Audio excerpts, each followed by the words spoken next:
Dulu hanya korban bully, kini datang ke reuni membawa kejutan yang bikin semua menyesal pernah merendahkannya.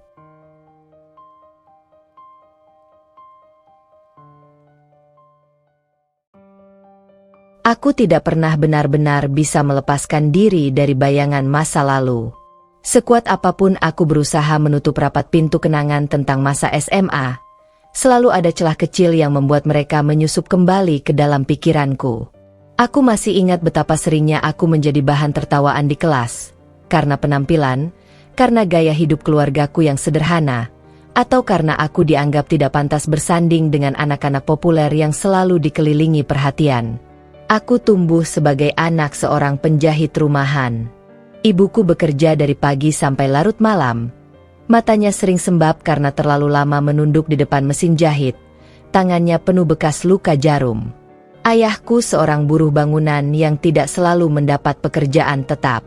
Sementara teman-temanku sibuk bercerita tentang liburan ke luar negeri, pamer sepatu bermerek, atau membicarakan handphone terbaru, aku hanya duduk diam, menahan senyum, pura-pura tidak mendengar. Aku tidak pernah benci pada mereka. Yang aku benci adalah rasa kecil hati yang muncul dalam diriku setiap kali dibandingkan. Aku membenci diriku sendiri yang selalu merasa kurang. Namun entah bagaimana, di balik semua itu, ada tekad yang tumbuh. Aku ingin membuktikan sesuatu. Bukan untuk mereka, tapi untuk diriku sendiri. Nama Diana sering muncul di kepalaku ketika aku mengingat masa SMA. Dia adalah ketua angkatan kami, sosok yang selalu tampil menonjol, cantik, kaya, dan penuh percaya diri. Diana memiliki segalanya yang tidak kupunya saat itu. Setiap kali ia tertawa, semua orang ikut tertawa. Setiap kali ia berbicara, semua orang mendengarkan. Dan setiap kali ia menyindirku, orang-orang pun ikut menyeringai. Aku masih ingat satu kejadian yang membekas. Waktu itu aku sedang mengikat rambutku di kelas. Karet rambutku kendor. Sudah kusam karena kupakai bertahun-tahun. Diana mendekat, lalu dengan suara yang cukup keras untuk didengar semua orang, ia berkata, "Sylvie, kamu itu seperti karet rambutmu, lusuh dan gak pantas dipakai. Aku nggak tahu kenapa kamu bisa pede masuk sekolah ini." Tawa teman-teman meledak. Aku tersenyum kaku, menunduk, pura-pura mencari sesuatu di tas. Padahal sebenarnya aku hanya ingin menyembunyikan wajahku yang memerah. Sakit itu masih terasa sampai sekarang, bahkan setelah bertahun-tahun berlalu. Kini aku sudah berusia 30 tahun. Banyak hal berubah dalam hidupku. Aku bukan lagi gadis kecil dengan karet rambut lusuh dan sepatu sobek. Aku adalah seorang pengusaha, bos dari perusahaan skincare yang namanya sudah menembus pasar internasional. Aku memiliki kantor megah di pusat kota, ratusan karyawan yang bekerja di bawahku, dan lebih dari cukup kekayaan untuk menjamin masa depan. Namun, meski semua itu kumiliki, rasa perih yang ditinggalkan masa lalu tetap saja mengintai. Aku sering bertanya-tanya, apakah rasa sakit hati itu yang membuatku bekerja begitu keras? Apakah aku membangun semua ini hanya untuk membuktikan kepada orang-orang yang dulu merendahkanku bahwa mereka salah? Atau aku melakukannya murni karena mimpi yang pernah kupendam sejak lama? Pertanyaan-pertanyaan itu terus berputar di kepalaku, terutama ketika aku sendirian di rumah. Suamiku, Reza, sering memperingatkanku agar tidak membiarkan masa lalu menguasai pikiranku. "Sylvie, kamu sudah berhasil. Kamu nggak perlu lagi membuktikan apa-apa. Kamu sudah jauh di atas mereka." Begitu katanya. Aku hanya tersenyum setiap kali ia berkata begitu. Tapi benarkah aku sudah bebas? Entahlah. Malam itu aku duduk di balkon rumahku, memandang lampu kota yang berkelip. Secangkir teh hangat berada di tanganku, uapnya mengepul tipis di udara malam. Angin berhembus pelan, membawa aroma hujan yang baru saja reda. Aku mencoba menenangkan diri, tapi pikiranku justru melayang ke sebuah pesan yang kuterima siang tadi, undangan reuni SMA. Aku membacanya berkali-kali. Reuni Angkatan 2008 Hotel Grand Araya. Dress code elegan. Ada logo angkatan kami, lengkap dengan foto lama yang diambil waktu perpisahan sekolah. Wajah-wajah itu masih sama, meski sudah bertahun-tahun berlalu. Tanganku bergetar sedikit ketika membaca nama pengirimnya, Diana. Tentu saja. Siapa lagi kalau bukan dia yang mengatur acara reuni ini? Aku bisa membayangkan betapa meriahnya acara itu. Aku bisa membayangkan bagaimana Diana akan berdiri di depan, dengan gaun mewahnya, bercerita tentang kehidupannya yang penuh prestasi. Aku juga bisa membayangkan bagaimana ia akan kembali menilai orang lain dengan tatapan sinisnya. Aku menutup ponselku, meletakkannya di meja. Hatiku bimbang. Haruskah aku datang? Apa gunanya menghadiri reuni itu? Aku tidak merasa perlu. Aku tidak rindu pada siapapun di sana, kecuali mungkin 1-2 teman lama yang dulu pernah benar-benar baik padaku. Namun, ada suara kecil dalam hatiku yang berbisik, datanglah. Bukan untuk mereka. Bukan untuk balas dendam. Datanglah untuk dirimu sendiri. Untuk menutup lembaran masa lalu yang selama ini masih kau bawa. Aku menarik napas panjang. Mungkin benar. Mungkin aku harus datang, agar aku bisa berdiri di hadapan mereka, tersenyum, dan menunjukkan bahwa aku baik-baik saja. Aku tidak lagi gadis lusuh yang mereka hina. Aku sudah menjadi seseorang. Meski begitu, aku tahu keputusanku ini akan memunculkan konflik baru di rumah. Reza pasti tidak akan setuju. Ia selalu khawatir setiap kali aku bersinggungan dengan masa laluku. Ia takut aku akan terluka lagi. Aku menghela napas, meneguk tehnya yang mulai mendingin. Malam semakin larut, dan pikiranku semakin berat. Aku menatap langit gelap, mencoba menemukan jawaban. Namun, yang kutemukan hanya bayangan wajah Diana yang menyeringai, seolah menantangku untuk datang. Aku akan datang, bisikku pada diriku sendiri. Aku tidak akan lari lagi. Suara dering ponsel membangunkanku pagi itu. Aku masih setengah sadar ketika meraihnya dari meja kecil di samping ranjang. Layar menyala, menampilkan pesan masuk dari grup WhatsApp angkatan SMA. Aku membuka dengan mata sayu, dan langsung mendapati notifikasi yang sama seperti semalam. Ajakan reuni. Aku mendesah pelan. Rasanya aku baru saja mengambil keputusan di balkon semalam, bahwa aku akan datang. Namun, begitu pagi tiba, keraguan kembali menyusup. Sylvie, kamu belum bangun? Suara Reza, suamiku, terdengar dari luar kamar. Aku buru-buru meletakkan ponsel dan bangkit dari ranjang. Sudah, Mas. Baru aja. Pintu kamar terbuka, dan Reza masuk dengan kemeja yang sudah rapi. Dia memang tipe suami yang selalu memperhatikan detail penampilan, bahkan ketika hanya berangkat ke kantor. Rambutnya disisir rapi, dasi terikat sempurna. Aku terkadang iri dengan caranya menjaga ketenangan wajah, seolah tak ada masalah yang bisa benar-benar mengusik hatinya. Kamu tidur larut lagi ya? Tanyanya sambil meraih jas dari gantungan. Aku hanya tersenyum tipis. Banyak yang kupikirkan. Reza menatapku sejenak, lalu duduk di tepi ranjang. Masalah kerjaan. Aku menggeleng. Bukan. Tentang reuni SMA. Aku dapat undangannya kemarin. Reza terdiam. Wajahnya berubah serius. Dan aku tahu apa yang akan keluar dari mulutnya berikutnya. Sylvie, katanya perlahan, kamu gak harus datang, kan? Aku menarik napas panjang.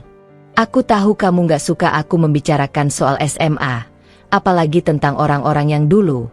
Ya, kamu tahulah. Tapi aku merasa perlu datang. Mas, bukan buat mereka, tapi buat diriku sendiri. Reza menghela napas berat. Ia menunduk sebentar, lalu memandangku lagi. Aku takut kamu akan tersakiti. Kamu itu tipe orang yang gampang bawa perasaan. Kalau ada yang ngomong sembarangan, kamu simpan di hati. Dan aku nggak mau kamu jatuh ke lubang yang sama. Aku menggenggam tangannya. Aku janji nggak akan seperti dulu. Aku udah cukup kuat sekarang. Aku punya kamu. Aku punya hidup yang jauh lebih baik. Aku cuma ingin menutup lembaran lama itu. Dia menatapku lama, seolah mencari keyakinan di mataku. Kalau begitu, jangan tunjukkan kelemahanmu di depan mereka.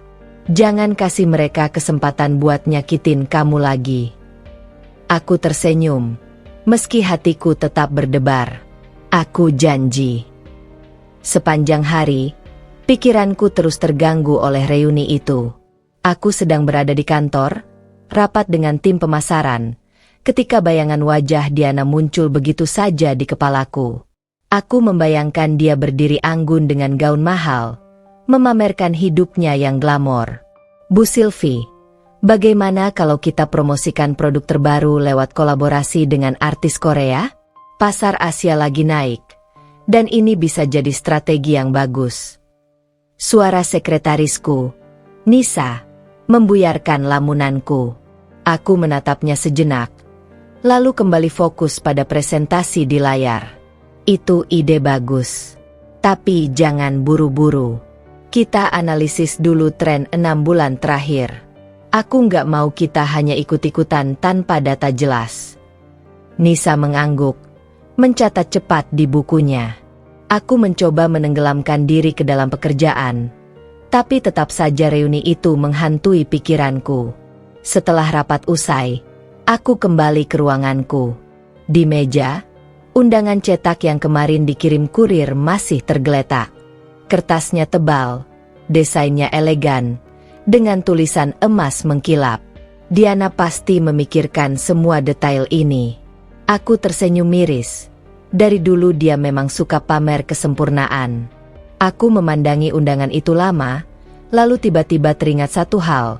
Aku tidak punya kewajiban untuk tampil sesuai ekspektasi siapapun. Jika aku datang dengan gaun sederhana sekalipun, itu hakku. Namun, entah kenapa ada dorongan aneh dalam diriku untuk datang dengan cara yang berbeda. Aku ingin memberi pelajaran, tapi bukan dengan kemewahan. Aku ingin mereka tahu bahwa kesuksesan tidak selalu berteriak lewat penampilan. Malamnya, aku membicarakan hal itu lagi dengan Reza saat makan malam. Ia duduk di seberang meja, memotong ayam bakar dengan tenang. "Mas," kataku hati-hati, "aku udah mutusin. Aku akan datang ke reuni itu." Reza berhenti sejenak, lalu meletakkan garpu dan pisaunya. "Dengan mobil atau sopir, kan?" Aku tersenyum samar. Aku malah kepikiran datang dengan becak. Dahi Reza langsung berkerut. "Becak? Sylvie, kamu serius? Itu reuni di Hotel Bintang 5. Semua orang pasti datang dengan mobil mewah. Minimal ya sedan keluaran terbaru. Kamu mau jadi bahan tertawaan lagi?" Aku nggak peduli mereka mau bilang apa. Justru itu pesannya. "Mas, aku ingin tunjukkan kalau aku nggak butuh penampilan untuk diakui. Kalau aku naik becak, itu pilihanku. Dan aku akan tetap bisa berdiri tegak di depan mereka." Reza menatapku lama, lalu menggeleng pelan. "Aku nggak ngerti cara berpikir kamu. Tapi kalau itu memang keputusanmu, aku nggak bisa melarang. Cuma, hati-hati. Aku nggak mau lihat kamu pulang dengan air mata." Aku menelan ludah. Aku janji, aku akan pulang dengan senyum. Setelah makan malam, aku masuk ke kamar kerja kecilku. Aku menyalakan laptop, membuka file laporan penjualan, mencoba fokus. Tapi mataku justru tertuju pada foto lama yang kusimpan di laci. Foto perpisahan SMA. Di sana aku berdiri di barisan belakang, dengan senyum kaku.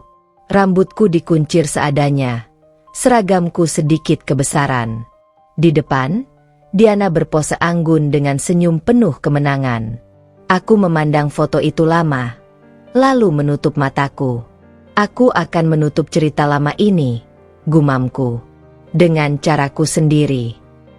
Keesokan harinya, Nisa masuk ke ruanganku membawa tumpukan dokumen.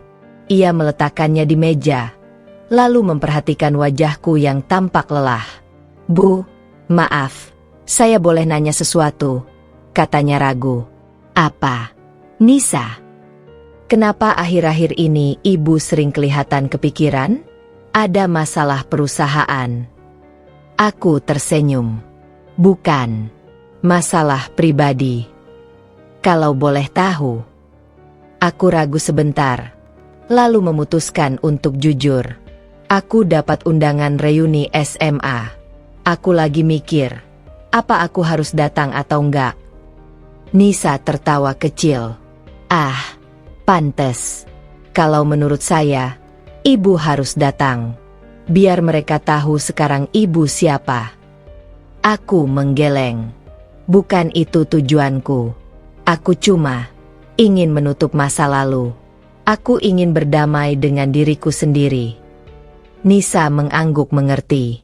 "Kalau begitu, lakukan apa yang bikin ibu tenang. Tapi saya yakin, mereka semua bakal kaget kalau tahu siapa ibu sebenarnya." Aku hanya tersenyum. Dalam hati, aku tahu Nisa benar.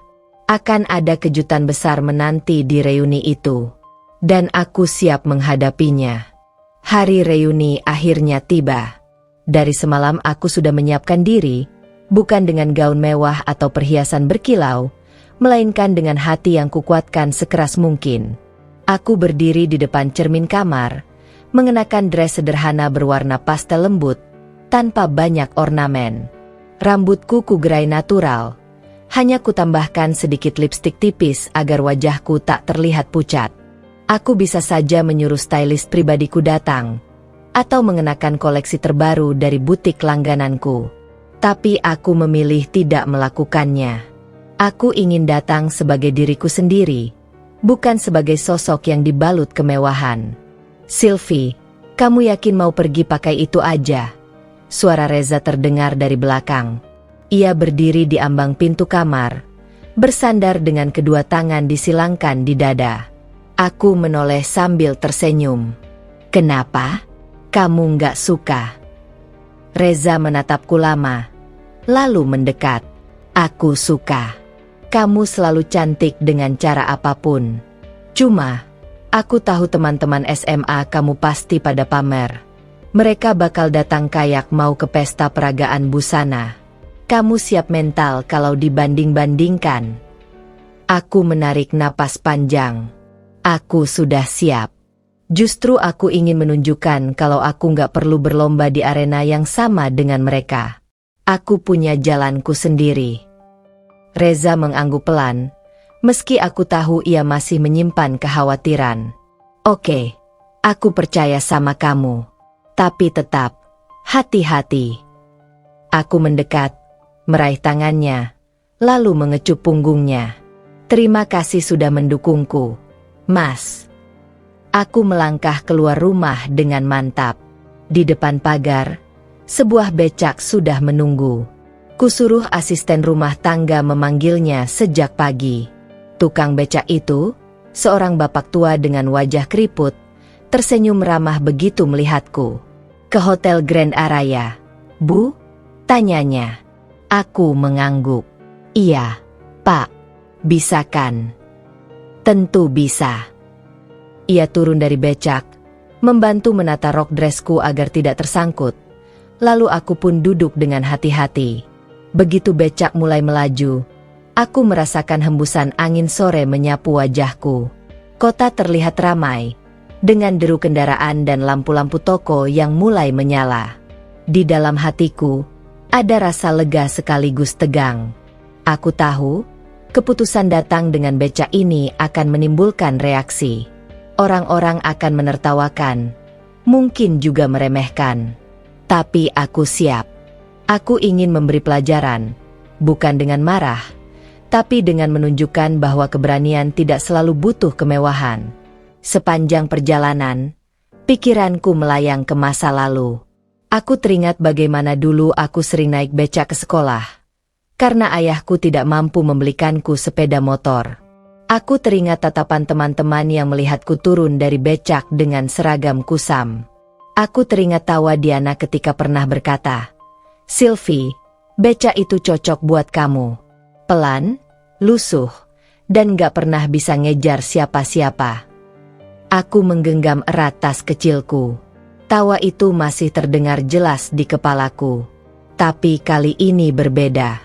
Kali ini aku naik becak bukan karena keterpaksaan, tapi karena pilihan. Ada kebanggaan tersendiri di sana. Tukang becak itu sesekali menoleh. "Ibu ada acara besar ya? Hotelnya kan gede, sering dipakai pesta." Aku tersenyum. "Iya, Pak. Ada reuni sekolah." "Oh, begitu. Wah, ibu pasti banyak temannya nanti. Seru tuh ketemu kawan lama." Aku terdiam sebentar, lalu berkata pelan, "Semoga saja." Ia tidak banyak bertanya lagi, hanya terus mengayuh dengan ritme tenang. Aku menghargai keheningan itu. Akhirnya, becak berhenti di depan hotel megah. Lampu kristal besar tergantung di lobi. Para tamu dengan gaun glamor dan jas mewah berlalu lalang. Aku bisa merasakan tatapan beberapa orang yang heran melihat seorang wanita turun dari becak di tempat semewah itu. Aku membayar ongkos becak dengan lembaran uang lebih banyak dari tarif biasa. Tukang becak itu kaget, menatapku dengan mata berbinar. "Waduh, kebanyakan, Bu. Saya nggak bisa terima sebanyak ini." Aku tersenyum lembut. "Terima aja, Pak. Anggap hadiah dari saya. Terima kasih sudah mengantar."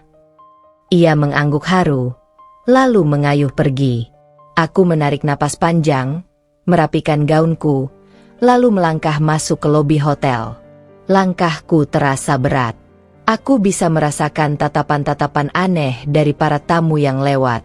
Ada yang berbisik-bisik, ada yang melirik dengan ekspresi setengah menahan senyum. Aku pura-pura tidak peduli, meski di dalam dada jantungku berdetak kencang.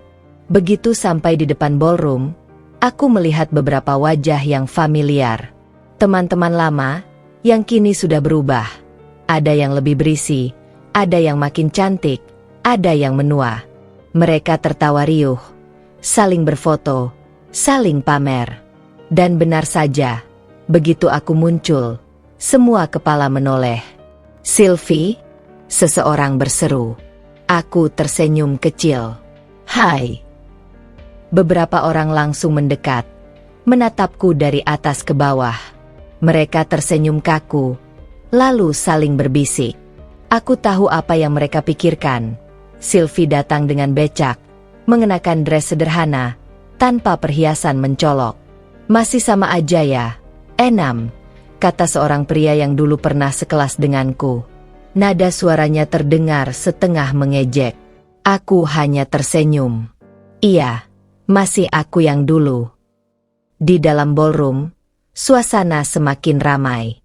Meja-meja dipenuhi hidangan mewah, musik mengalun, lampu berkilauan. Aku berjalan melewati kerumunan, menyapa satu demi satu wajah lama. Tiba-tiba aku mendengar suara yang sangat kukenal. Sylvie, akhirnya datang juga." Aku menoleh, dan di sana berdiri Diana. Gaun merahnya berkilau, rambutnya disanggul elegan, perhiasannya berkilau di bawah cahaya lampu. Senyumnya lebar, tapi tatapannya penuh arti. "Wah, aku kira kamu gak bakal muncul. Ternyata masih berani juga." "Ya." Aku tersenyum tipis.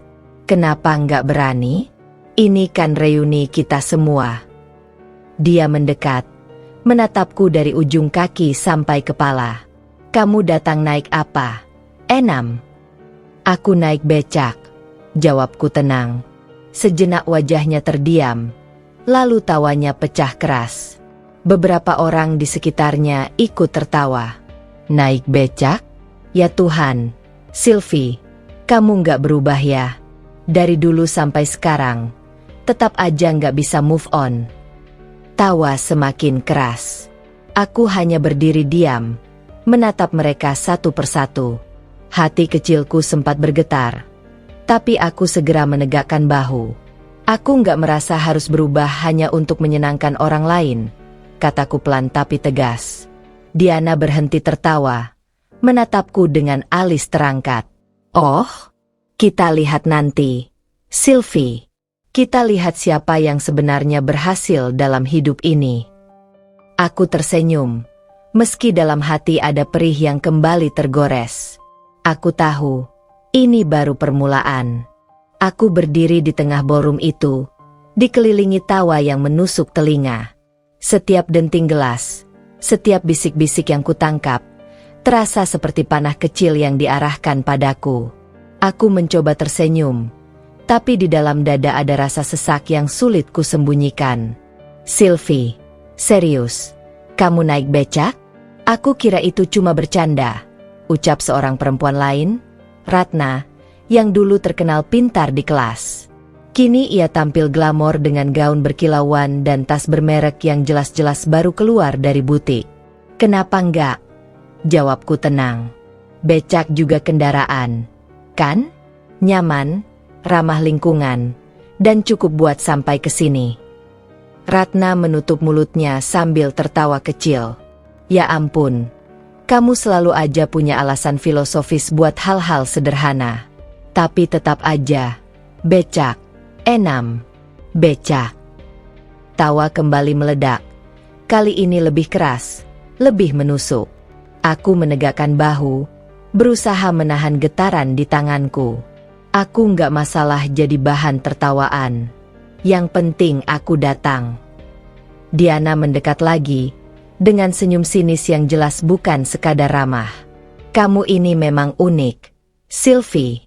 Dari dulu sampai sekarang selalu jadi bahan cerita. Bedanya, dulu kita kasihan sama kamu. Sekarang? Yah, aku nggak tahu harus kasihan atau kagum. Orang-orang di sekelilingnya tertawa lagi. Aku hanya menatapnya, mencoba menahan diri. Aku tahu, kalau aku terpancing emosi sekarang, aku akan kalah. Seorang pria tiba-tiba muncul dari kerumunan. Wajahnya familiar. Sylvie, kamu masih ingat aku nggak? Aku menoleh. Mataku sedikit melebar. Randy. Dia tersenyum hangat. Iya, aku. Kita dulu sering kerja kelompok bareng. Senyumku merekah. Randy adalah salah satu dari sedikit orang yang tidak pernah merendahkanku waktu SMA. Dia bahkan beberapa kali membelaku ketika Diana dan gengnya terlalu keterlaluan. Kamu berubah banget, Ren, kataku tulus. Dia tertawa kecil. Ya iyalah. Udah belasan tahun, tapi kamu tetap sama, masih dengan senyum itu. Ucapannya membuat hatiku sedikit hangat. Di tengah semua ejekan, setidaknya ada satu orang yang mengingatku dengan baik. Namun, Diana segera memotong percakapan kami. Randy, jangan bilang kamu beneran terkesan sama Sylvie? Kamu nggak lihat apa yang dia lakukan? Naik becak ke hotel bintang 5? Gila nggak sih? Randy menoleh ke Diana dengan wajah datar. Aku nggak lihat ada yang salah. Malah menurutku itu keren. Dia berani jadi dirinya sendiri. Suasana seketika hening. Beberapa orang tampak kikuk. Diana tersenyum kaku, lalu meneguk minumannya. Aku menatap Randy sebentar, penuh terima kasih. Lalu kembali memandang ke sekeliling. Tapi keheningan itu tak bertahan lama. Seseorang di meja lain mulai berbisik, dan lagi-lagi tawa kecil menyusul. Aku berusaha mengalihkan perhatian dengan berjalan ke meja makanan. Hidangan mewah tersaji, sushi, steak, hingga berbagai dessert cantik yang disusun rapi. Aku mengambil satu piring kecil, mencoba tampak tenang. Namun, di belakangku kudengar suara perempuan lain berkata dengan nada setengah mengejek. Kayak nggak salah tempat ya? Dari becak langsung ke meja makanan mewah.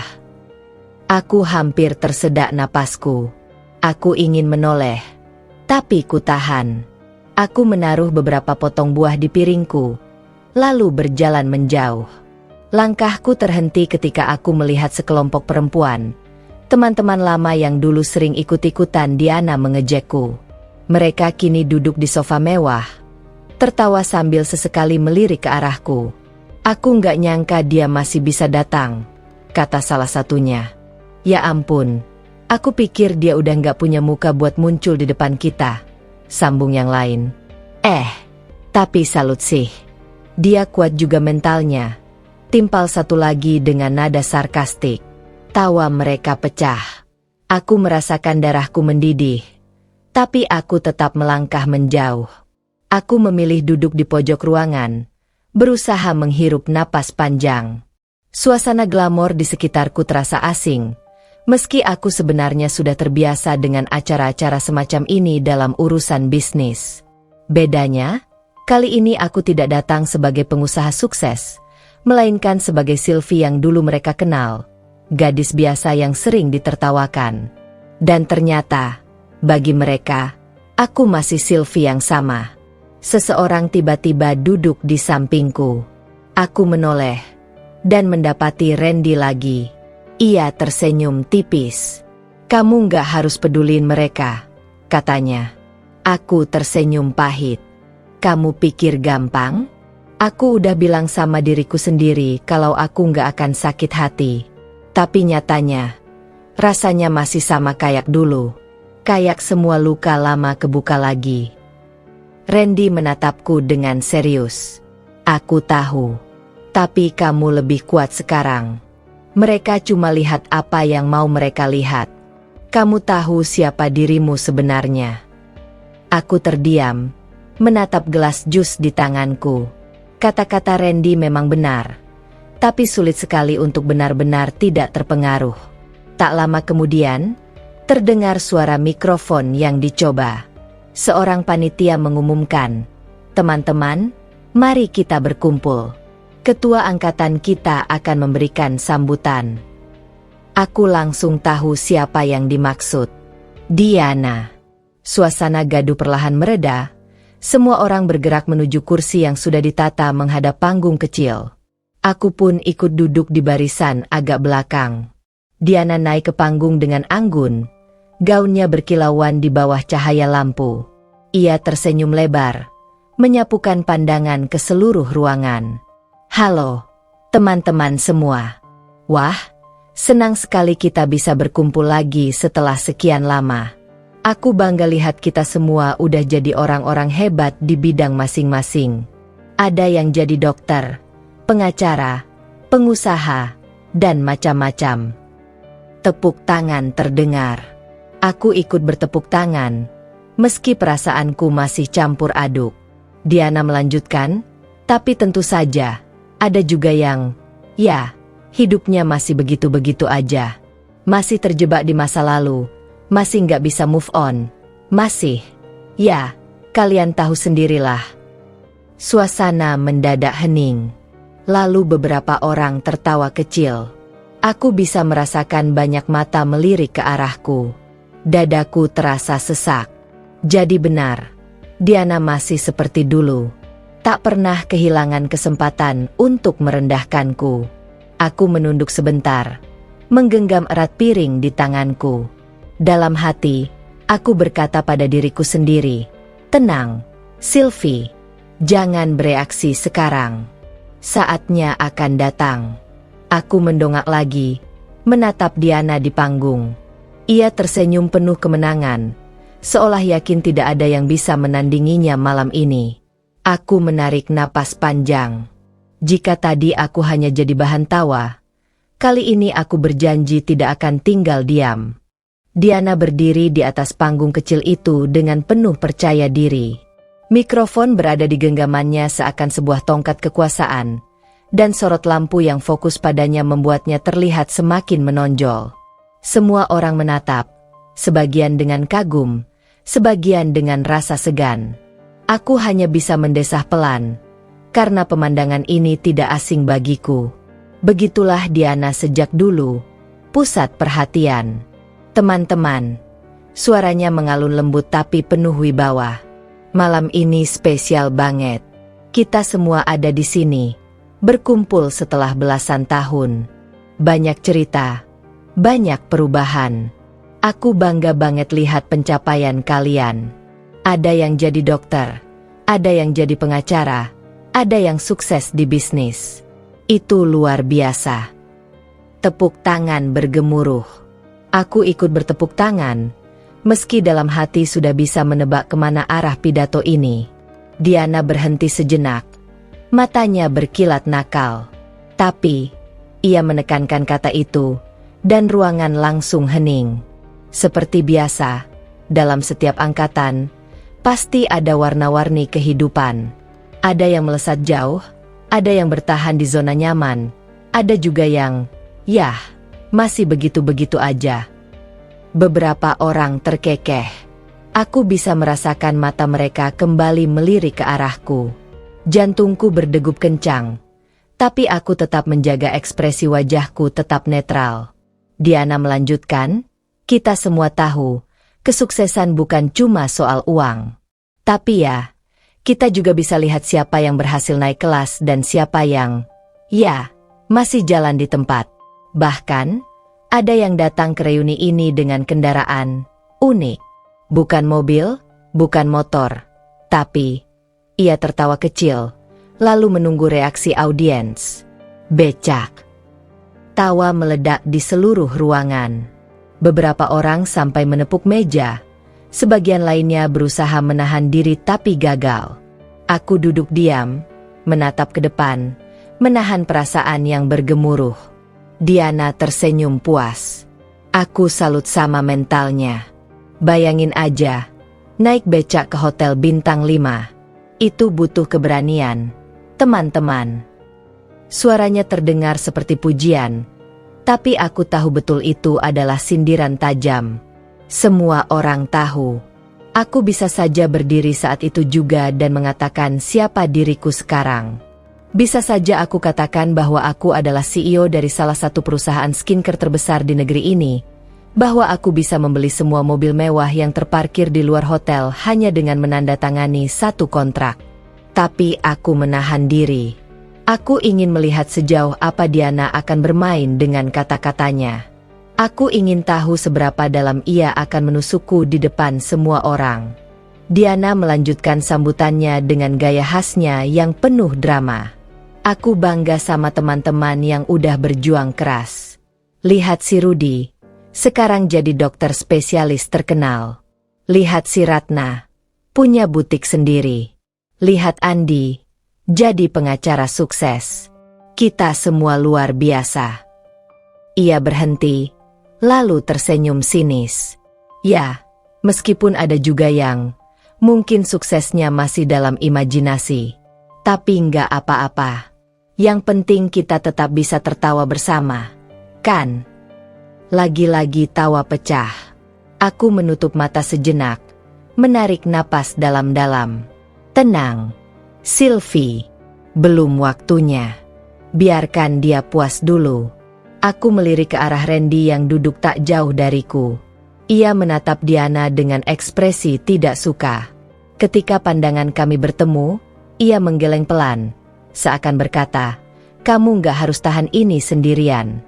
Aku tersenyum kecil padanya, berusaha menunjukkan bahwa aku baik-baik saja.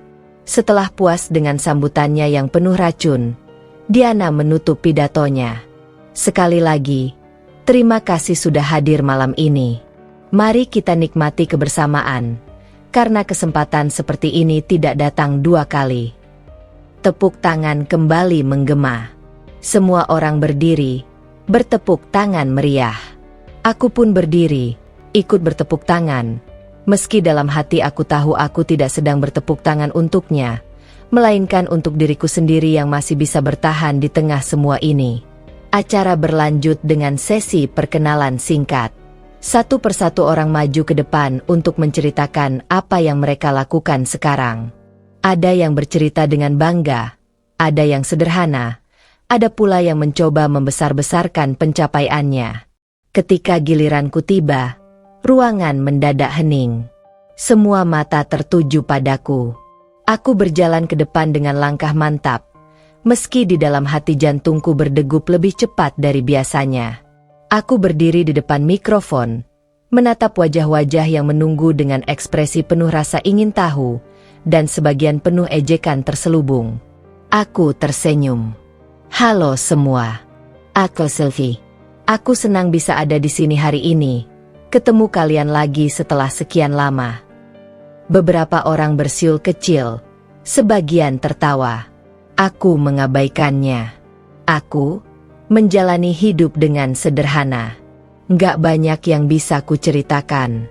Aku bekerja, aku berusaha, dan aku bersyukur dengan apa yang aku punya sekarang. Aku sengaja tidak mengatakan apa-apa tentang siapa aku sebenarnya. Aku hanya ingin melihat reaksi mereka. Dan benar saja, beberapa orang saling pandang dengan tatapan meremehkan. Diana tersenyum puas di kursinya, seakan ia baru saja menang dalam sebuah kompetisi. Aku menunduk sedikit, lalu kembali ke kursiku. Di sepanjang acara berikutnya, aku bisa merasakan bisik-bisik terus mengiringi langkahku. Kasihannya, masih biasa-biasa aja hidupnya. Pantas aja tadi naik becak. Aku kira dia udah sukses. Ternyata, semua itu menusuk telingaku. Tapi aku tetap diam. Aku menunggu saat yang tepat. Aku menatap jam di pergelangan tangan. Sudah hampir pukul 9 malam. Biasanya, pada jam-jam seperti ini, acara mencapai puncaknya. Dan aku tahu, puncak itulah yang akan menjadi panggungku. Aku tersenyum dalam hati. Baiklah, Diana, bisikku dalam hati. Kamu boleh puas sekarang. Tapi sebentar lagi, aku yang akan bicara. Dan ketika aku bicara, kamu akan tahu siapa sebenarnya yang berjalan di tempat, dan siapa yang benar-benar melesat jauh. Aku kembali meneguk minumanku, mencoba menenangkan diri.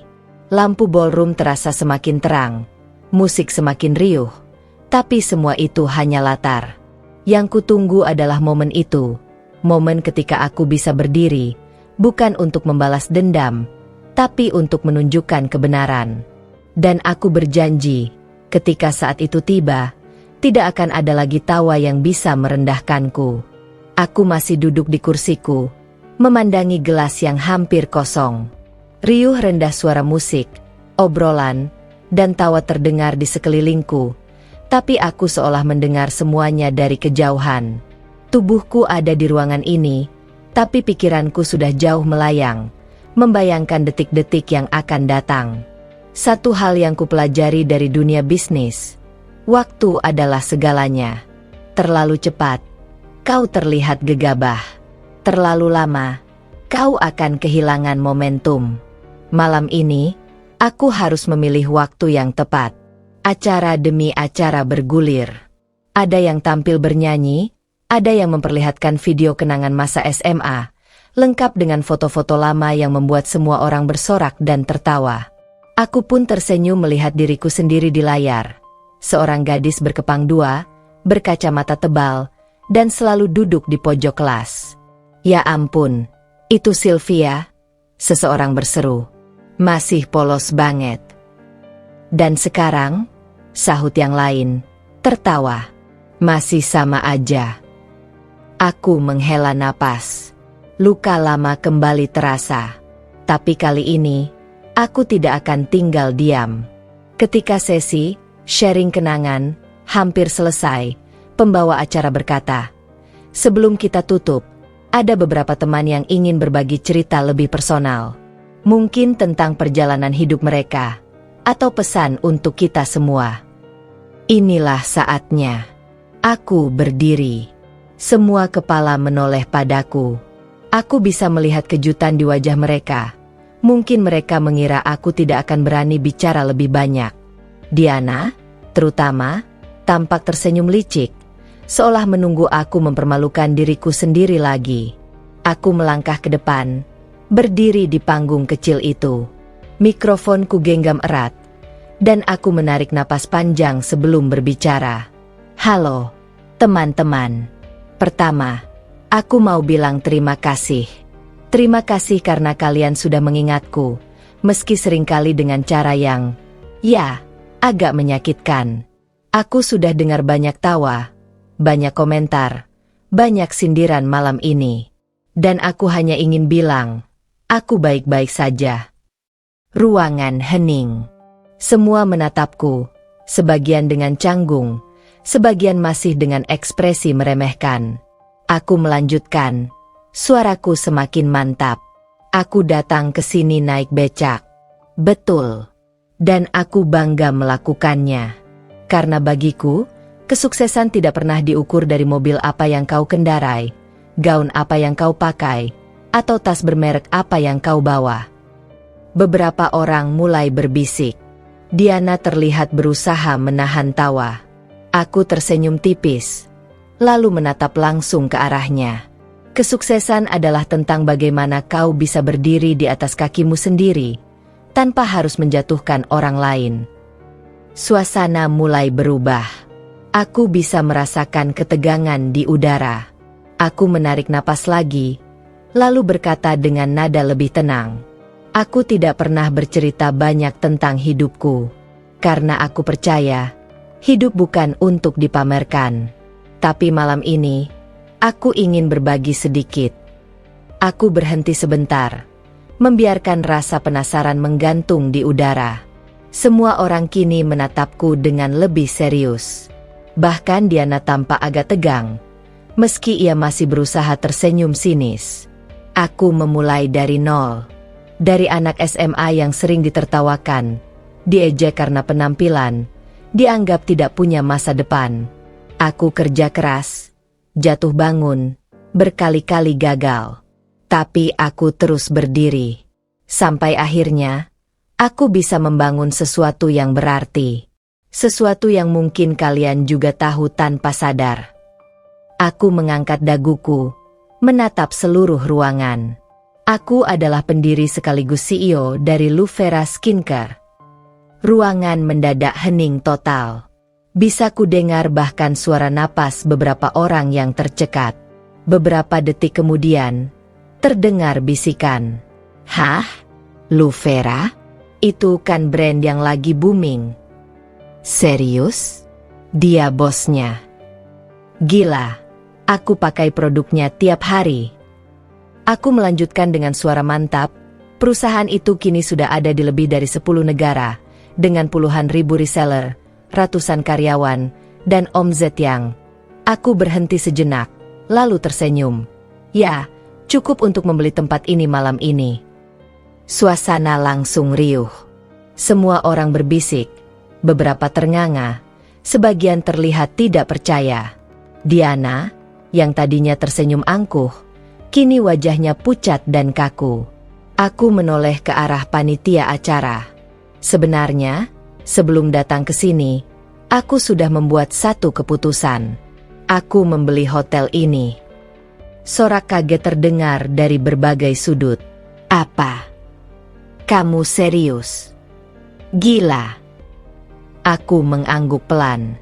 Ya, mulai minggu depan, hotel ini resmi menjadi bagian dari investasiku. Jadi, ironis sekali, bukan? Aku masuk ke sini naik becak, tapi sebenarnya aku bisa pulang dengan membawa seluruh bangunannya. Gelombang tawa meledak, tawa yang berbeda dari sebelumnya. Tawa kagum, tawa heran, tawa yang membalik keadaan. Aku menatap Diana, yang kini tampak kehilangan kata-kata. Aku bisa melihat genggamannya pada gelas semakin erat. Wajahnya memerah. Aku melanjutkan, aku tidak menceritakan semua ini untuk pamer. Aku hanya ingin memberi pesan. Jangan pernah menilai orang hanya dari apa yang terlihat di permukaan.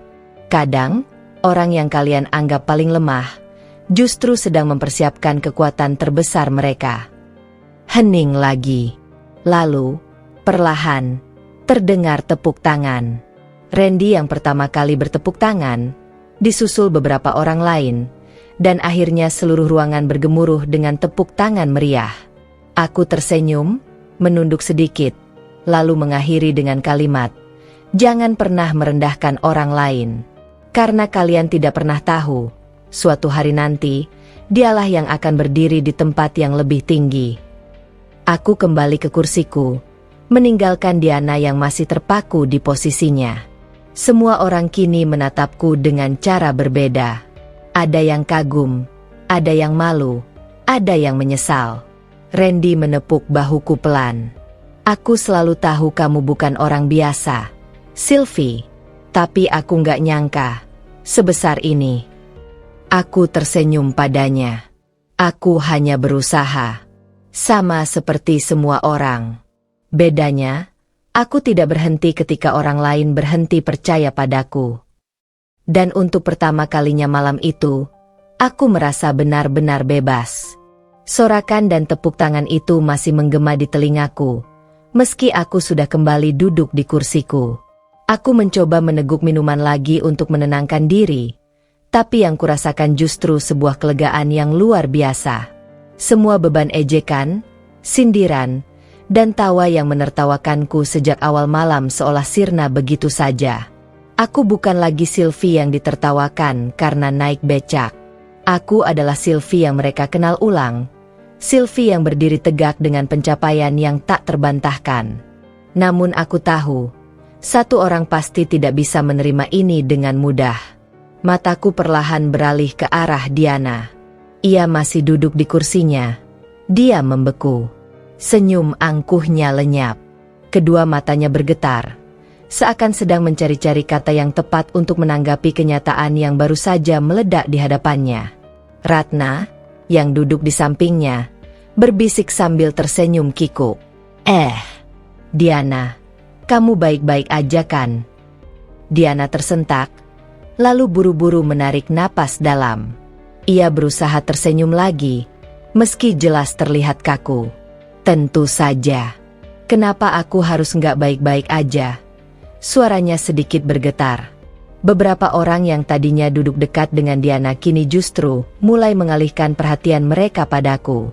Ada yang menghampiri meja tempatku duduk, ada yang memberi ucapan selamat, ada yang sekadar menatap dengan kagum. Aku menyambut mereka dengan senyum ramah. Aku ingin memastikan bahwa mereka melihatku bukan hanya sebagai orang kaya, tapi juga sebagai Sylvie yang tetap rendah hati. Tak lama kemudian, Diana berdiri dari kursinya. Ia menepuk tangan pelan, seolah-olah ingin mengambil alih suasana lagi. Teman-teman, suaranya meninggi, berusaha terdengar penuh percaya diri. Mari kita kasih tepuk tangan sekali lagi buat Sylvie. Luar biasa banget. Ya, ternyata dia sukses besar. Kita semua kaget. Tepuk tangan terdengar lagi, meski kali ini agak hambar. Banyak orang sudah bisa menangkap nada terselubung dalam ucapannya. Diana melanjutkan, tapi tentu saja, kesuksesan itu kan relatif. Ada yang sukses di bisnis, ada yang sukses dalam keluarga, ada yang sukses menjaga kebersamaan. Jadi, ya, semua punya jalannya masing-masing. Aku tahu, ini adalah cara Diana menyelamatkan dirinya. Ia berusaha merendahkan arti kesuksesanku dengan mengatakan bahwa semua orang punya definisi berbeda. Aku hanya tersenyum tipis. Aku tidak berniat membalas. Randy, yang duduk di sampingku, mencondongkan tubuhnya dan berbisik. Dia panik. Dia kehilangan kendali. Aku menoleh padanya, lalu menjawab pelan. Aku tahu. Dan semakin dia berusaha menutupinya, semakin orang lain bisa melihat kelemahannya. Diana kembali bicara, kali ini dengan tawa yang dipaksakan. Lagi pula, kita semua tahu, uang bukan segalanya, kan? Kadang orang bisa punya segalanya, tapi tetap merasa kosong. Jadi jangan iri sama Sylvie. Kita harus tetap bahagia dengan apa yang kita punya. Sekilas aku melihat beberapa orang mengangguk, tapi lebih banyak yang menatapnya dengan bingung. Nada suaranya terdengar getir, bukan bijak. Aku menunggu sampai Diana kembali duduk. Lalu aku berdiri perlahan, membuat semua mata kembali tertuju padaku. Aku setuju dengan Diana, kataku tenang. Kesuksesan memang relatif. Dan aku sama sekali tidak datang ke sini untuk membuat orang iri. Aku hanya ingin memberi pesan bahwa hidup ini selalu penuh kejutan. Kadang, orang yang kalian remehkan justru sedang menyiapkan sesuatu yang besar. Aku berhenti sejenak, lalu menatap Diana secara langsung. Dan aku yakin, kita semua di sini punya jalan masing-masing untuk menjadi versi terbaik dari diri kita. Aku doakan itu juga untukmu, Diana. Ruangan mendadak hening. Semua orang bisa merasakan makna di balik kata-kataku. Aku tidak menyerang, tapi aku juga tidak membiarkannya lolos begitu saja. Wajah Diana memerah, tapi ia hanya tersenyum tipis, tidak berkata apa-apa. Setelah itu, suasana reuni perlahan berubah. Obrolan-obrolan yang tadinya berpusat pada mode, mobil, atau pekerjaan bergeser menjadi tentang bisnis, perjalanan, dan mimpi. Banyak yang datang kepadaku untuk bertanya lebih lanjut tentang bagaimana aku memulai, bagaimana aku mengatasi kegagalan, bahkan bagaimana caraku tetap rendah hati meski memiliki segalanya. Aku menjawab sebisa mungkin, dengan jujur dan sederhana. Sementara itu, Diana duduk di kursinya, terjebak dalam bayangannya sendiri. Aku bisa merasakan bagaimana gengsinya runtuh sedikit demi sedikit. Randy menatapku penuh bangga. Kamu berhasil membalikkan keadaan. Enam. Kamu bikin semua orang lihat siapa kamu sebenarnya. Aku tersenyum, tapi dalam hati aku sadar, ini baru permulaan. Malam ini aku memang menang di hadapan mereka, tapi bukan berarti cerita ini sudah selesai. Aku tahu, Diana bukan tipe orang yang akan menyerah begitu saja. Dan entah kenapa, aku bisa merasakan badai lain sedang menunggu di depan. Suasana ballroom mulai lebih cair setelah pengakuanku tadi. Musik kembali mengalun, beberapa orang mulai berdansa, dan meja-meja penuh dengan gelas serta piring yang ditinggalkan begitu saja oleh para tamu yang lebih tertarik mengobrol. Aku berusaha larut dalam percakapan dengan beberapa teman lama yang kini mendekat padaku. Ada yang menanyakan tips bisnis, ada yang sekadar minta foto bersama.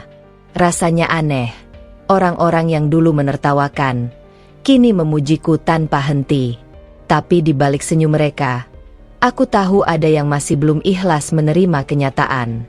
Dan benar saja, pandanganku sesekali bertemu dengan mata Diana yang menatapku dari kejauhan.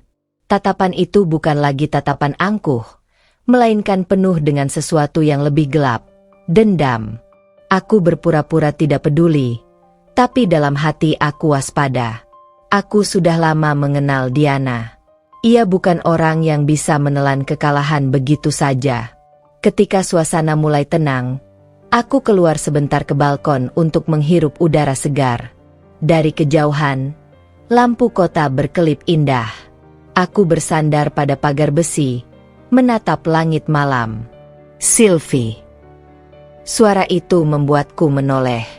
Diana berdiri di pintu balkon, memandangku dengan ekspresi yang sulit ditebak. Ada apa, Diana? Tanyaku hati-hati. Ia melangkah mendekat. Suaranya pelan tapi tajam. Kamu puas? Ya? Bikin aku malu di depan semua orang. Aku menatapnya lurus. Aku tidak pernah berniat mempermalukan siapapun. Aku hanya membela diriku. Diana tertawa getir. Membela diri? Dengan mengumumkan kalau kamu pemilik brand besar. Dengan bilang kamu membeli hotel ini? Itu bukan membela diri, Sylvie. Itu balas dendam. Aku menghela napas. Kalau kau merasa begitu, mungkin karena kau tahu apa yang kau lakukan padaku tadi malam ini. Dan dulu, kamu pikir aku lupa semua sindiranmu waktu SMA? Tatapan Diana berubah tajam.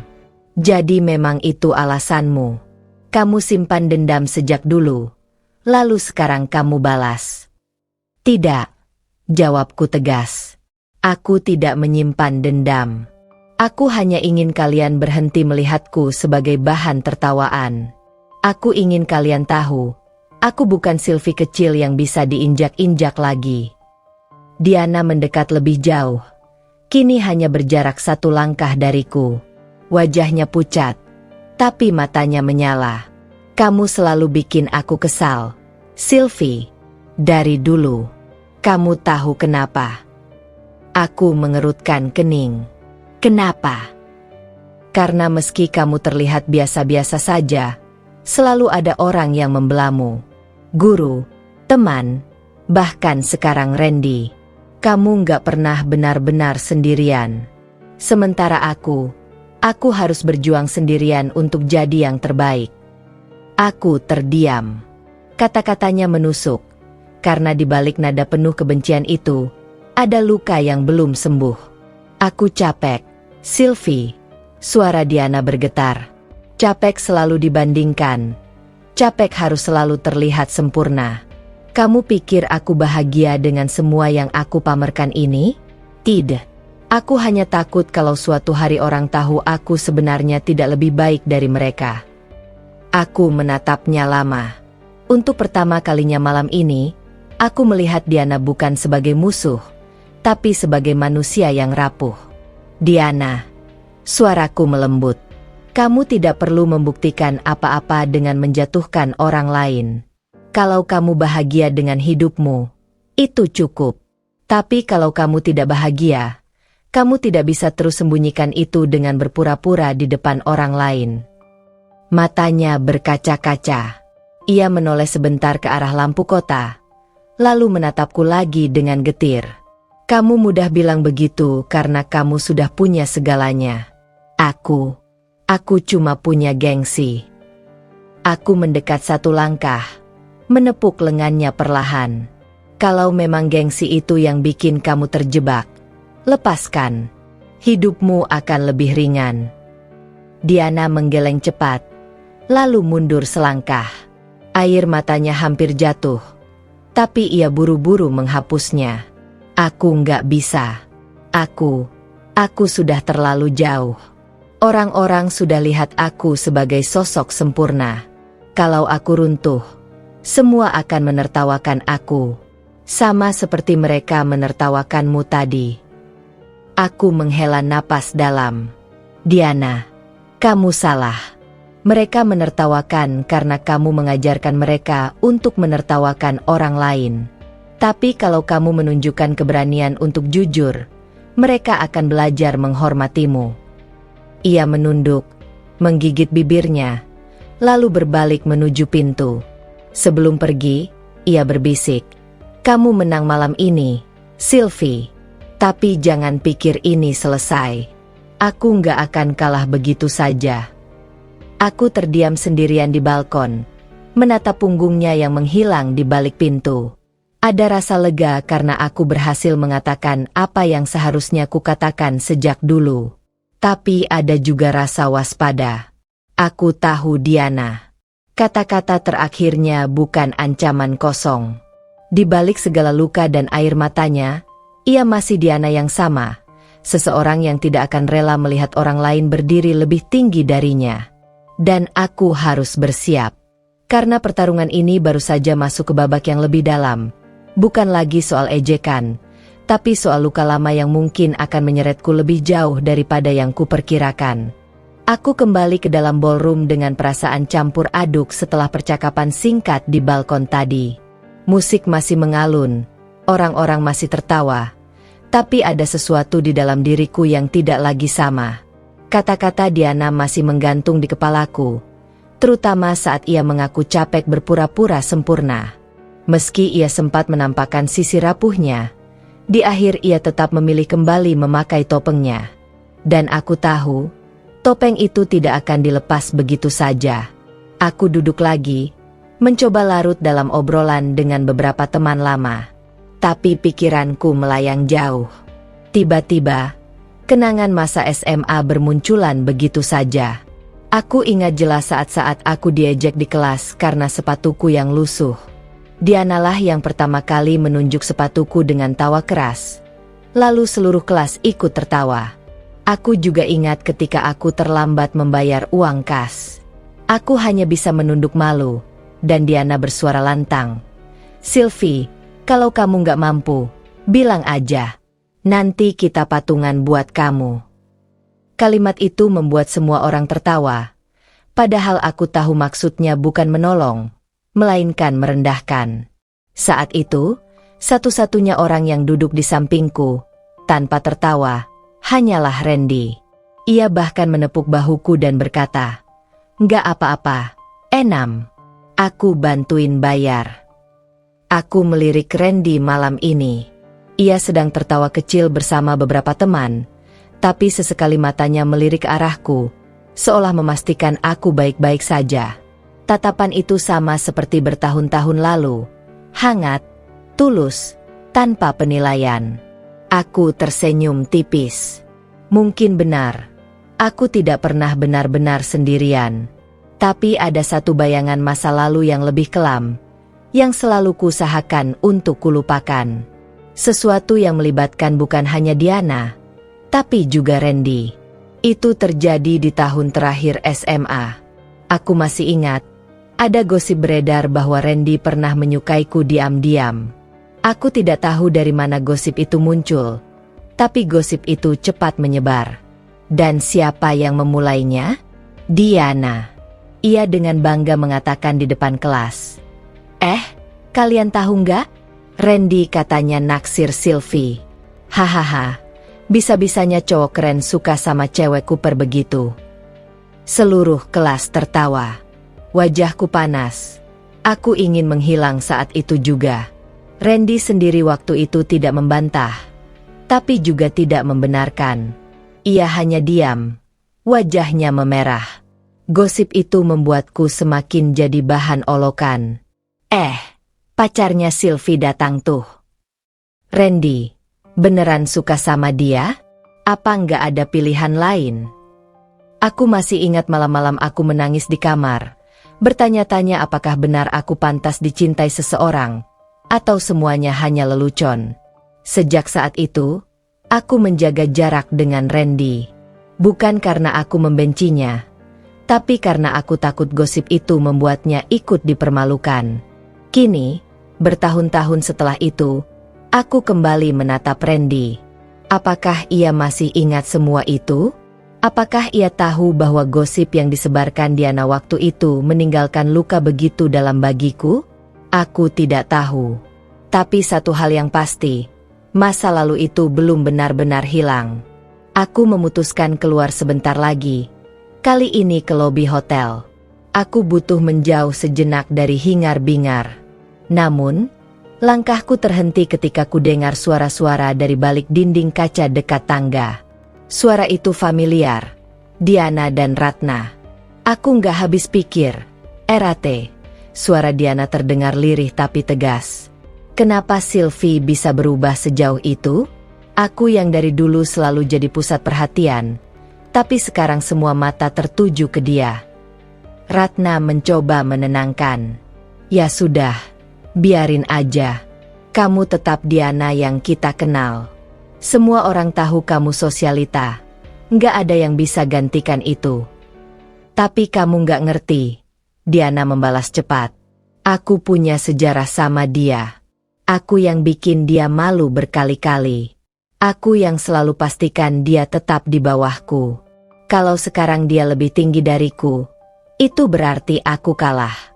Dan aku nggak bisa nerima itu. Aku menahan napas, berdiri kaku di balik dinding. Jantungku berdegup kencang. Ratna berusaha menenangkan lagi. Diana, udahlah. Toh kita semua juga kaget. Tapi ya, mungkin memang waktunya kamu nerima kenyataan. Diana tertawa getir. Enggak, Ratna. Aku nggak akan berhenti. Aku tahu rahasianya. Kalau aku buka, semua orang akan lihat dia bukan sesempurna yang mereka kira. Aku terbelalak. Rahasia? Rahasia apa yang dimaksud Diana? Aku buru-buru menjauh sebelum mereka menyadari aku mendengar. Langkahku cepat, tapi pikiranku kacau. Apa yang Diana maksud dengan rahasia itu? Aku sudah melewati begitu banyak hal. Bekerja keras untuk membangun hidupku. Apalagi yang bisa dia gunakan untuk menjatuhkanku? Atau, apakah ini ada hubungannya dengan masa lalu? Dengan gosip tentang aku dan Randy? Ketika aku kembali ke ballroom, aku merasa suasana tidak sama lagi. Semua orang masih tertawa dan bersenang-senang. Tapi di mataku semua itu seperti topeng. Di balik senyum mereka, ada potensi luka, gosip, dan rahasia yang siap meledak kapan saja. Aku meneguk minumanku, mencoba menenangkan diri. Tapi dadaku tetap sesak. Aku tahu satu hal, masa lalu belum selesai menagih hutangnya. Dan Diana, dengan segala gengsinya, sedang menyiapkan cara untuk mengungkitnya kembali. Dan kali ini, mungkin bukan hanya tentang diriku, mungkin juga tentang Randy. Sejak percakapan Diana dan Ratna yang tak sengaja ku dengar semalam, kepalaku dipenuhi rasa gelisah. Aku tak bisa tidur nyenyak.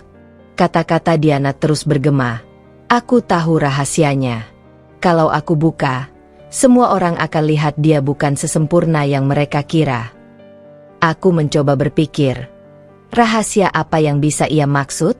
Tapi semakin kupaksa, semakin banyak kenangan masa lalu yang berkelebat, membuatku tidak yakin apakah salah satunya adalah rahasia yang ia pegang.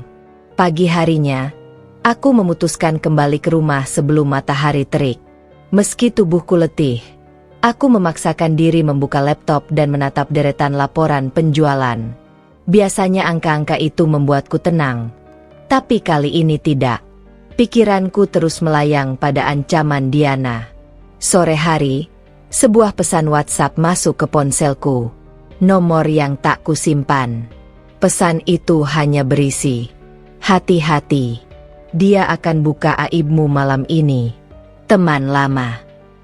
Aku terdiam, merasakan dingin menjalar dari ujung jari ke seluruh tubuh. Teman lama? Siapa? Pesan itu tidak ada foto profil, tidak ada nama. Aku coba balas, tapi centang 2 tidak berubah jadi biru. Orang itu jelas tidak ingin diketahui identitasnya. Malamnya, acara reuni masih berlanjut dengan serangkaian kegiatan. Ada gala dinner yang katanya puncak dari pertemuan angkatan. Aku sempat ingin membatalkan kehadiran, tapi aku tahu jika aku mundur, Diana akan semakin puas. Maka dengan gaun sederhana berwarna biru gelap, aku kembali melangkahkan kaki ke ballroom hotel yang kini tampak lebih megah dengan dekorasi malam. Lampu gantung kristal memantulkan cahaya lembut, musik mengalun lebih elegan, dan meja-meja penuh dengan hidangan mewah. Semua mata kembali tertuju padaku ketika aku masuk. Bukan karena penampilan, melainkan karena mereka masih terpesona dengan pengakuanku semalam. Beberapa orang bertepuk tangan kecil, seolah menyambut kehadiranku sebagai tamu kehormatan. Di balik semua itu, aku bisa merasakan sepasang mata yang mengikutiku. Diana.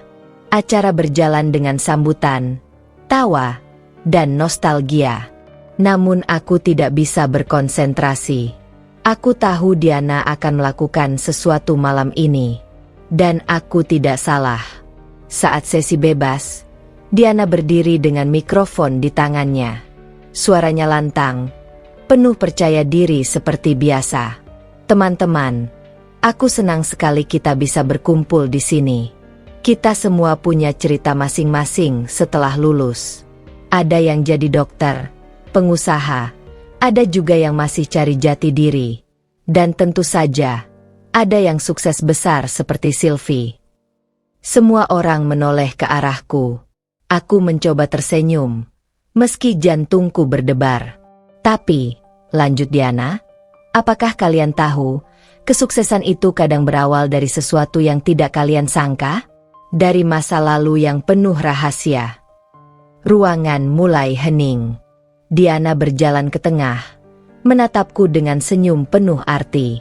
Kalian masih ingat gosip lama di SMA kita? Tentang Randy dan Sylvie? Aku merasakan darahku berhenti mengalir sejenak. Suasana ballroom mendadak tegang. Beberapa orang saling berbisik. Randy yang duduk tidak jauh dariku tampak terkejut. Wajahnya berubah serius. Diana melanjutkan, waktu itu aku bilang Randy suka Sylvie. Semua orang menertawakan. Kan? Hahaha. Tapi ada yang kalian gak tahu. Gosip itu bukan cuma gosip. Apa maksudmu? Suara seseorang terdengar dari meja lain. Diana tersenyum miring. Maksudku, ada kejadian yang sengaja ditutup-tutupi. Malam itu, setelah acara perpisahan sekolah, aku lihat sendiri Sylvie dan Randy berduaan di taman belakang. Mereka pikir nggak ada yang tahu. Mereka pikir bisa sembunyi. Tapi aku lihat. Ruangan semakin hening. Aku ingin membantah. Tapi suaraku tercekat. Aku memang ingat malam itu. Malam perpisahan.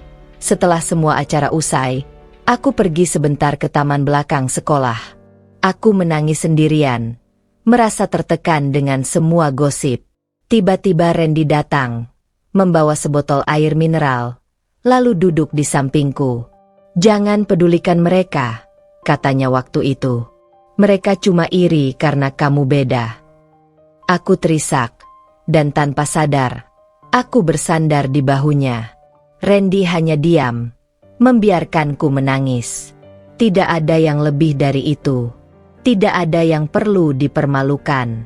Tapi sekarang Diana menceritakan seolah itu sebuah skandal. Dan kalian tahu, Diana menambahkan dengan suara lantang. Setelah itu gosip semakin heboh. Tapi Sylvie pura-pura tidak tahu. Randy juga diam. Mereka pikir aku nggak akan berani buka. Nah, sekarang aku buka di depan kalian semua. Jadi, kalau kalian menganggap Sylvie itu sempurna, pikir lagi. Dari dulu dia sudah pandai menutupi sesuatu. Beberapa orang mulai berbisik. Aku bisa merasakan tatapan-tatapan penuh rasa ingin tahu. Sebagian ragu, sebagian lagi sinis. Aku berdiri perlahan. Suaraku gemetar tapi tegas. Cukup. Diana. Jangan ubah cerita jadi sesuatu yang bukan kenyataan. Oh ya. Diana menantang. Jadi kamu berani bilang kalau itu bohong? Aku menghela napas dalam. Mencoba menahan amarah. Ya, aku berani bilang. Karena malam itu aku hanya menangis. Dan Randy menemaniku. Tidak lebih. Ruangan hening lagi. Semua menunggu reaksi Randy. Randy berdiri. Suaranya mantap meski wajahnya sedikit memerah. Apa yang dikatakan Sylvie benar. Malam itu aku menemukannya menangis.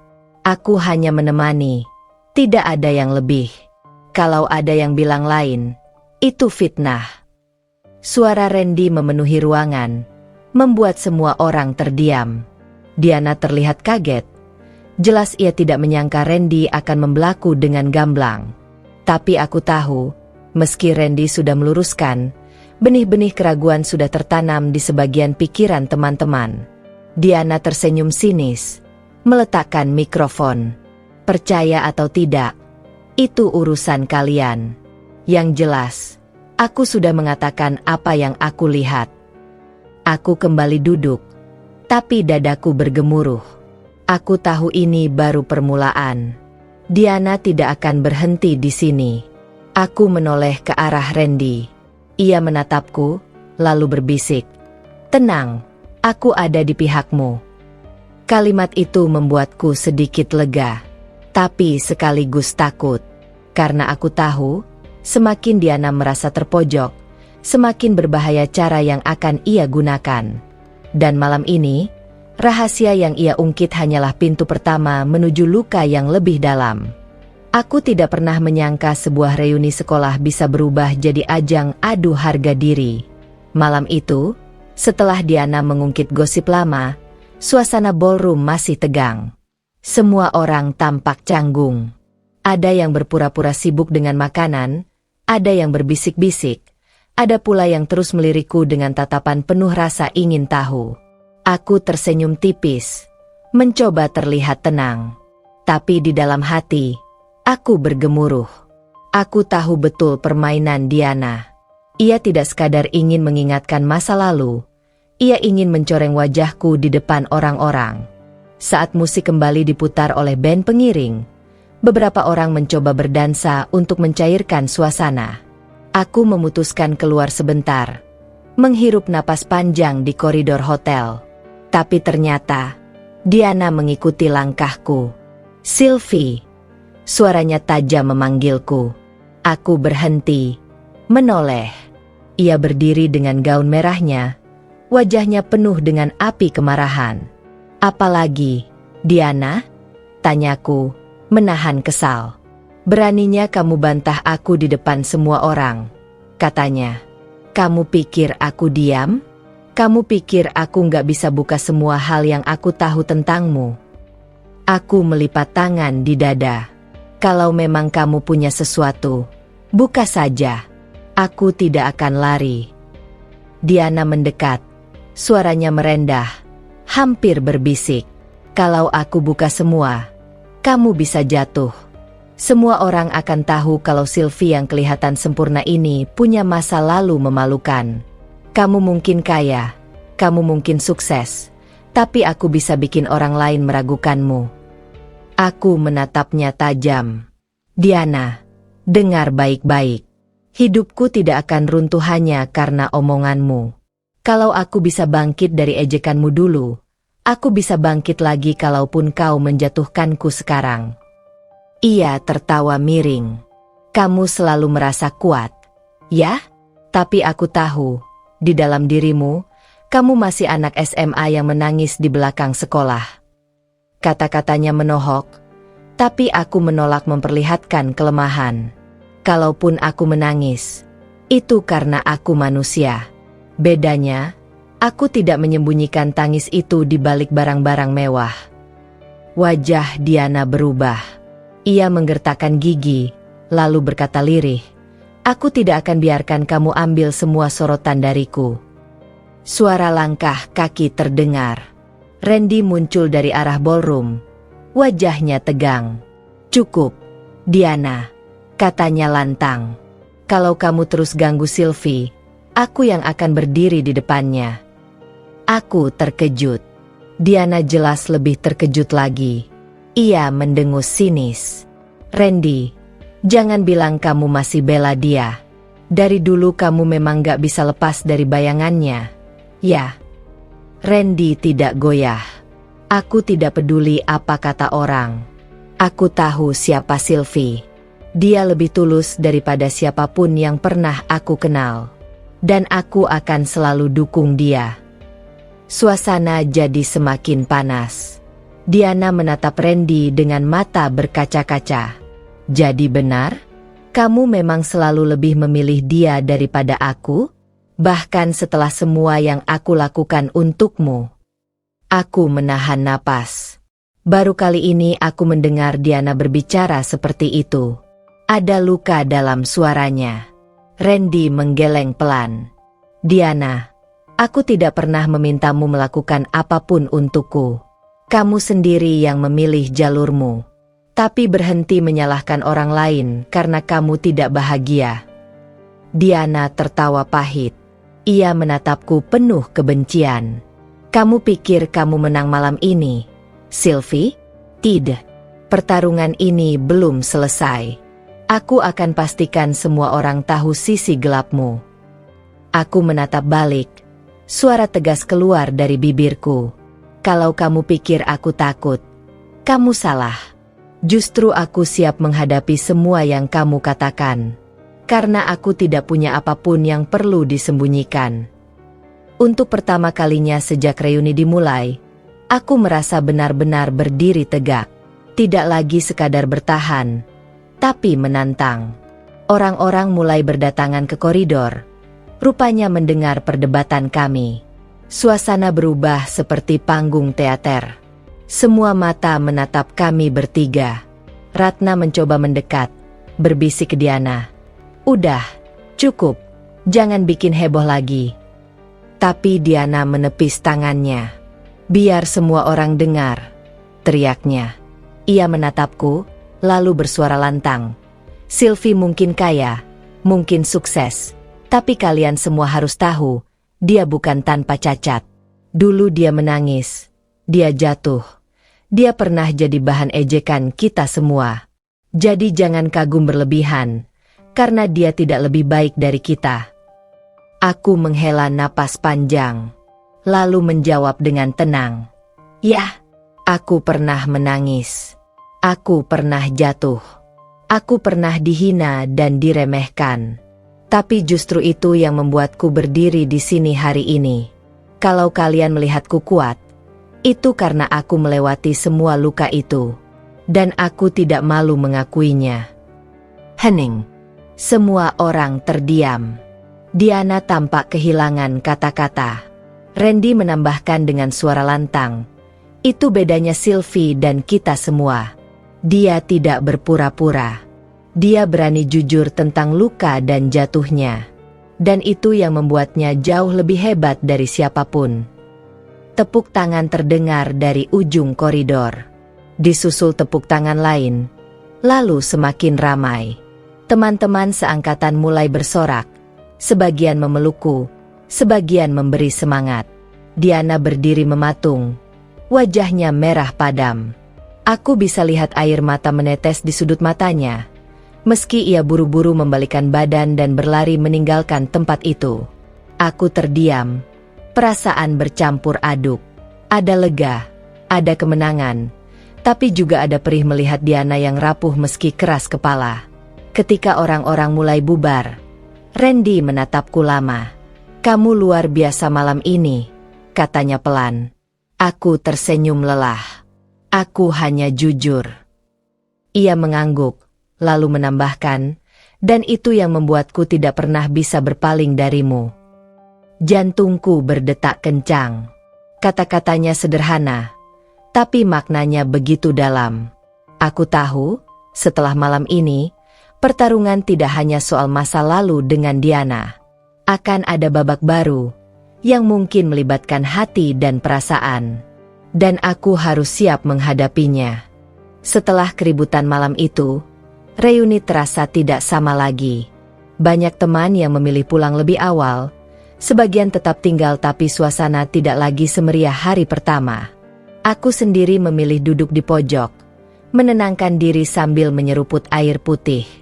Tepuk tangan yang tadi ku terima memang memberiku keberanian, tapi jujur saja, hatiku masih kacau.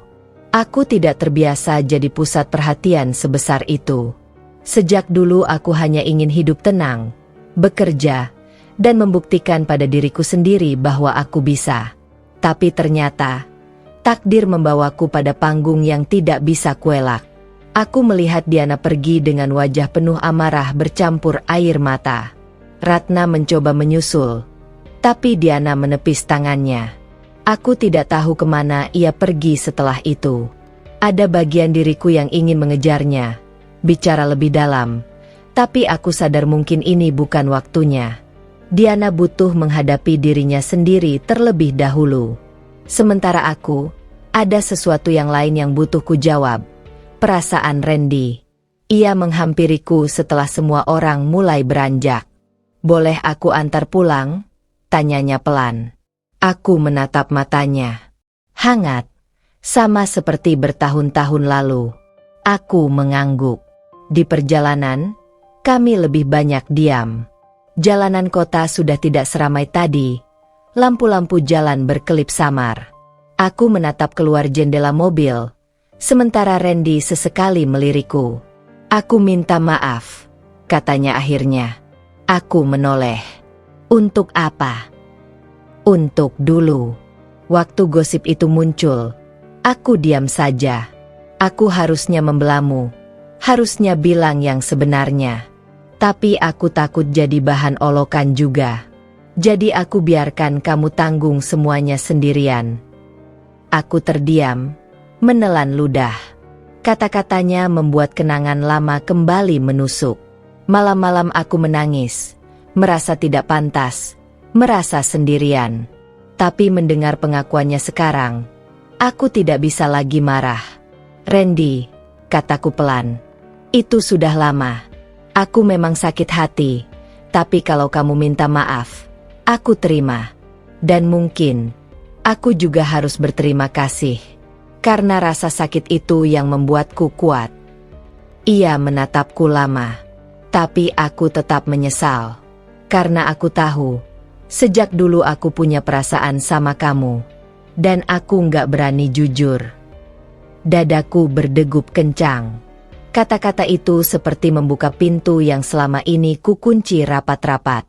Kami sampai di depan rumahku. Mobil berhenti, tapi aku tidak segera turun.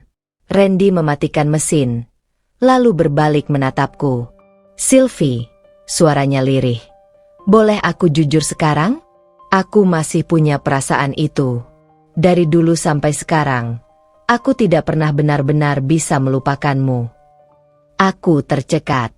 Malam yang tenang mendadak jadi begitu bising di dalam kepalaku.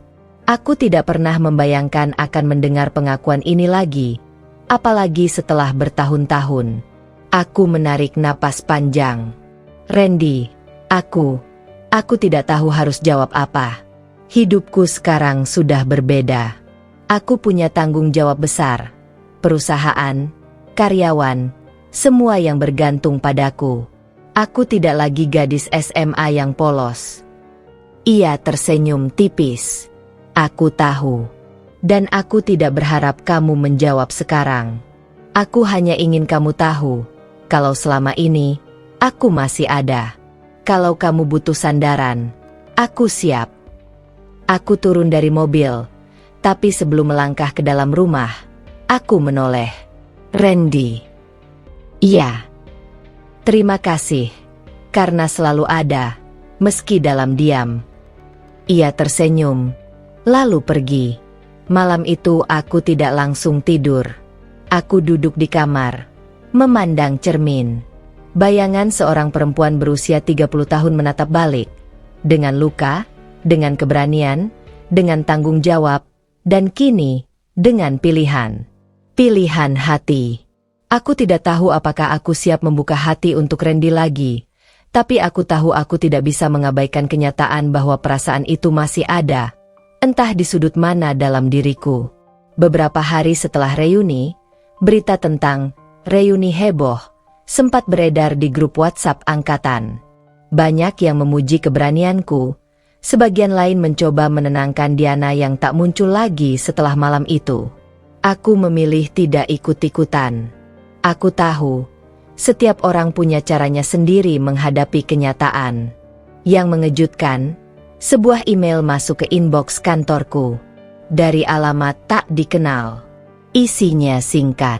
"Sylvie, jangan terlalu percaya semua orang. Termasuk Randy.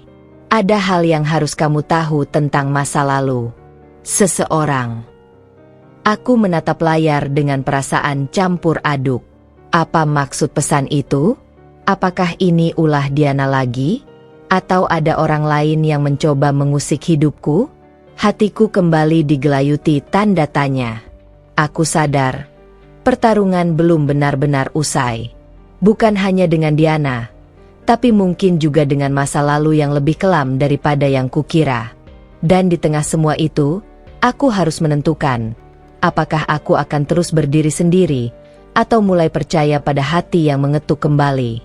Hari-hari setelah reuni berjalan dengan aneh. Hidupku yang biasanya tenang dan penuh jadwal rapat kini diganggu oleh pesan-pesan tak dikenal, bisikan-bisikan di grup WhatsApp angkatan, dan perasaan yang terus mengganggu sejak pengakuan Randy malam itu. Aku merasa seperti berada di persimpangan antara masa lalu yang terus membayangi dan masa depan yang menuntut keberanian baru. Suatu sore, Ratna tiba-tiba menelponku. Suaranya terdengar ragu. "Sylvie, maaf kalau aku lancang. Aku cuma mau bilang, aku khawatir sama Diana. Sejak reuni itu, dia nggak pernah muncul di grup, nggak mau angkat telepon. Bahkan beberapa kali aku datang ke rumahnya, dia cuma ngurung diri." Aku terdiam. Ada bagian dalam diriku yang ingin berkata, "Itu urusannya, bukan urusanku." Tapi nurani ini tidak bisa diam. Meski Diana menyakitiku berkali-kali, aku tahu luka yang ia bawa jauh lebih dalam dari sekadar gengsi. "Ratna, jawabku pelan. Terima kasih sudah cerita. Aku akan coba temui dia. Malam itu, aku memberanikan diri pergi ke rumah Diana. Rumahnya megah. Lampu depan menyala redup. Saat aku mengetuk pintu, cukup lama tidak ada jawaban. Hingga akhirnya, pintu terbuka perlahan. Diana muncul dengan wajah pucat, rambut acak-acakan, mata bengkak karena terlalu banyak menangis. Apalagi yang kamu mau, Sylvie? Suaranya parau. Aku menatapnya lekat-lekat. Aku tidak datang untuk bertengkar. Aku hanya ingin memastikan kamu baik-baik saja. Ia tertawa getir. Baik-baik saja? Kamu bercanda? Setelah semua orang lebih memilihmu, setelah kamu rebut sorotan yang seharusnya milikku, aku hancur, Sylvie. Dan kamu datang untuk melihat kehancuranku. Aku melangkah masuk tanpa menunggu izin. Tidak, aku datang untuk bilang, kamu tidak perlu berpura-pura sempurna lagi. Tidak di depan teman-teman, tidak di depan aku, tidak di depan siapapun. Kamu manusia, Diana, sama sepertiku. Air matanya menetes. Ia menjatuhkan tubuhnya ke sofa, menutup wajah. Aku capek. Capek harus terlihat kuat. Semua orang lihat aku sebagai sosialita, sebagai yang paling sukses, padahal aku sendiri sering gak tahu siapa diriku. Aku duduk di sampingnya. Untuk pertama kalinya dalam bertahun-tahun, aku mengulurkan tangan dan menggenggam tangannya. Kamu tidak sendiri.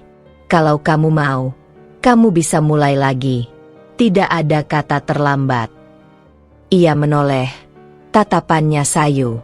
Kenapa kamu masih peduli sama aku, setelah semua yang aku lakukan padamu? Aku tersenyum tipis. Karena aku pernah ada di posisimu. Merasa sendirian, merasa dunia menertawakan. Bedanya, aku memilih bangkit. Dan aku ingin kamu juga merasakannya. Kami terdiam lama. Hanya suara jam dinding yang terdengar.